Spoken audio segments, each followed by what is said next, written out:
La médula espinal es una larga estructura cilíndrica, ligeramente aplanada en sentido anteroposterior, localizada en el conducto vertebral, y es la encargada de transmitir impulsos nerviosos a los 31 pares de nervios, comunicando el encéfalo con el cuerpo, mediante dos funciones básicas: la aferente, en la que son llevadas sensaciones del tronco, cuello y las cuatro extremidades hacia el cerebro; y la eferente, en la que el cerebro ordena a los órganos efectores realizar determinada acción, llevando estos impulsos hacia el tronco, cuello y miembros. Les hablaré sobre la sustancia gris. Esta constituye la parte central de la médula espinal y está formada por los somas o cuerpos neuronales. La sustancia gris tiene una forma que recuerda las alas desplegadas de una mariposa, con 4 prolongaciones o astas. Las astas anteriores son cortas, las posteriores son más largas. En la sustancia gris se efectúan las conexiones entre neuronas sensitivas y motoras por medio de neuronas intercalares. La sustancia blanca ocupa la parte externa de la médula espinal y está compuesta por axones de neuronas. Es de color blanco por la vaina de mielina que recubre los axones de estas neuronas conductoras, de impulsos ascendentes hacia el encéfalo o descendentes hacia los órganos. Tanto las vías ascendentes como descendentes entrecruzan en el bulbo raquídeo, por lo que el lado izquierdo del cerebro gobierna y recibe sensaciones al lado derecho del cuerpo y viceversa.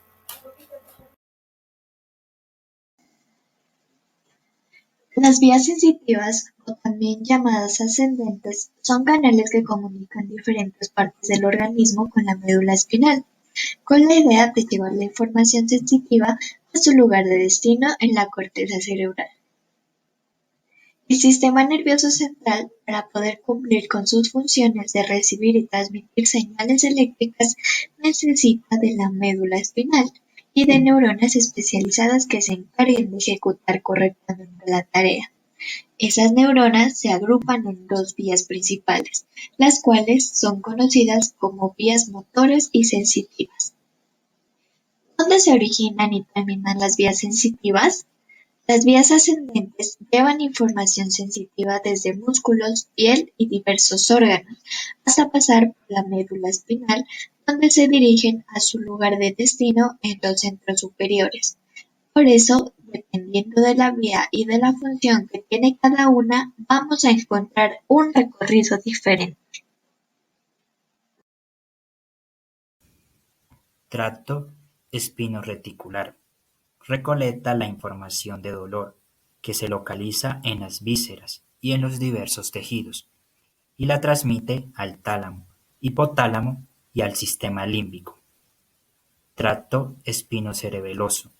Esta vía, a diferencia de las otras, envía aquellas informaciones que son inconscientes, por lo tanto no pasan por el tálamo, sino que llegan directamente al cerebelo. Tracto espinotalámico. Recoge la sensibilidad dolorosa, los cambios en la temperatura, la presión y la información táctil no discriminativa. Luego sube por la primera neurona hasta llegar a la médula espinal. Después se decusa y se une al lemnisco medial para llegar al tálamo y posteriormente a su lugar en la corteza sensitiva. Las fibras que conducen la sensibilidad posicional y vibratoria ascienden ipsilateralmente con organización somatocópica. Las fibras de segmentos más inferiores se colocan más mediales, por orden medial lateral como sacras, lumbares, torácicas y cervicales, y sin interrupción sináptica, por los cordones posteriores ipsilaterales como el fascículo grácil o de Gol, y cuneiforme o de Burdach, hasta su estación de relevo de estas sensibilidades en los núcleos de los cordones posteriores como gracilis, medial y cuneiforme lateral en la parte baja del bulbo raquídeo.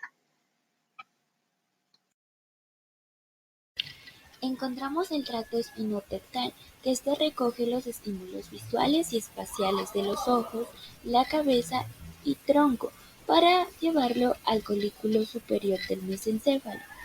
También encontramos el tracto espino-olivar, que este recolecta lo relacionado con el movimiento y lo lleva hasta la oliva inferior.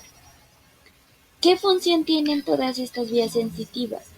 Estas vías, para poder enviar la información somatosensorial, necesitan de dos tractos especializados, los cuales son la vía lemniscal medial, que corresponde al cordón medular posterior, y la vía espinotalámica, que se refiere al cordón medular ventral lateral. Entonces, estas vías son las encargadas de transmitir las siguientes funciones. Como primera, la sensibilidad dolorosa, después tacto no discriminativo, también el dolor sordo y lento, la temperatura, la presión, la propiocepción, los estímulos que desencadenan reflejos visuales, espaciales y arco reflejo, y la sensibilidad inconsciente que proviene de los tejidos musculoesqueléticos. ¿Qué lesiones afectan a las vías sensitivas?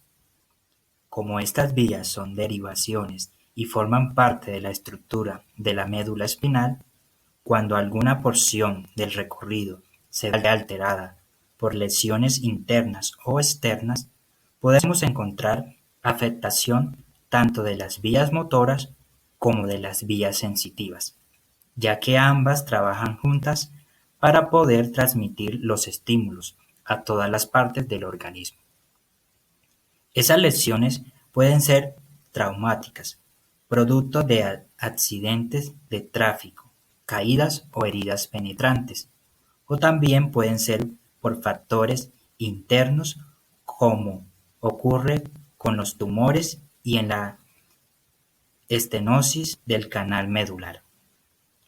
En cualquiera de los casos, vamos a encontrar que la persona presenta alteraciones motoras y sensitivas por debajo del nivel de la lesión medular, los cuales pueden ser con características completas o incompletas. Las vías descendentes o las vías motoras, como su nombre lo indica, son canales nerviosos que pertenecen a la médula espinal y que tienen la función de transmitir solo la información motora que proviene de la corteza cerebral y el tronco del encéfalo. La médula espinal es una estructura alargada con características nerviosas que tiene la función de enviar y recibir tanto la información sensitiva como la motora, que provienen de las diversas zonas del cuerpo humano, pero para poder cumplir con estas funciones necesita de uno de los canales especializados llamados vías motoras y sensitivas. También son llamadas vías descendentes por salir de los centros superiores de las extremidades, cabeza y cuello, donde se originan y terminan las vías motoras. Los canales descendentes son 6 diferentes tractos que se originan todos en varias partes de la corteza cerebral y el tronco encéfalo, pero que tienen un lugar de destino distinto, el cual depende de la función que cumple. En las vías descendentes encontramos 6 tractos. Yo les hablaré de 3 de ellos. El primero es el córtico espinal, o también llamado piramidal. Se origina en la corteza motora primaria y viaja a la médula, para luego llegar al tronco, las extremidades superiores y las inferiores. Además, la vía piramidal también posee un tracto córtico-nucleares, que tienen como punto de llegada los pares craneales. El segundo tracto es el tracto rubroespinal, que salen del núcleo rojo en el mesencéfalo y llegan hasta las extremidades y el tronco. Como tercero, el tracto tectoespinal. Este se origina en el colículo superior, al igual que el mesencéfalo, hasta llegar a los ojos, cabeza y cuello. Tracto vestibuloespinal. Sus núcleos salen del tronco del encéfalo hasta llegar a los músculos de los miembros inferiores y el tronco. Tracto reticuloespinal. Se derivan igual del tronco encéfalo, pero de la sustancia reticular, para luego llegar a trabajar en la locomoción. Tracto rafespinal. Se origina en la médula oblongada, específicamente en el núcleo del RAFE y llega a la médula espinal. ¿Qué función tienen las vías motoras? Como todos los tractos mencionados, se derivan de diferentes zonas y llegan a otras muy diferentes. Cada una tiene una función especializada. Por ejemplo, la piramidal es la vía principal del movimiento. Luego, la rubroespinal actúa controlando el tono de los músculos. Asimismo, el recto espinal trabaja en los reflejos visuales y espaciales.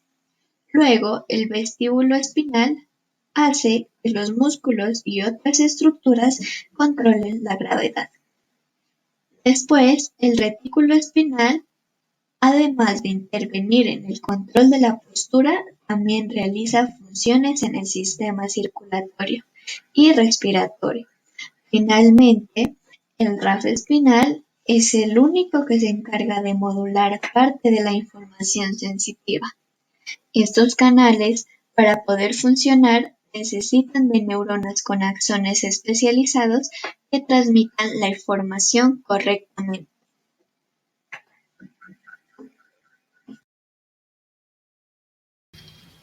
¿Qué lesiones afectan a las vías motoras o vías descendentes? Bueno, ya que este sistema está compuesto de diversos canales, cuando alguno se vea afectado, lo primero que se generará serán alteraciones en el movimiento. Además, encontraremos que de acuerdo a la vía alterada, la persona podrá tener alteraciones para responder a los estímulos visuales y espaciales. Se tendrán cambios en el tono muscular, dificultad para mantener la gravedad, controlar la postura, la locomoción y además la modulación de la información sensitiva también puede verse alterada. Estas alteraciones de los tractos motores pueden ser productos de las lesiones internas, como ocurre en el accidente cerebrovascular, o por factores externos en los cuales se afecta alguna parte del trayecto de la vía.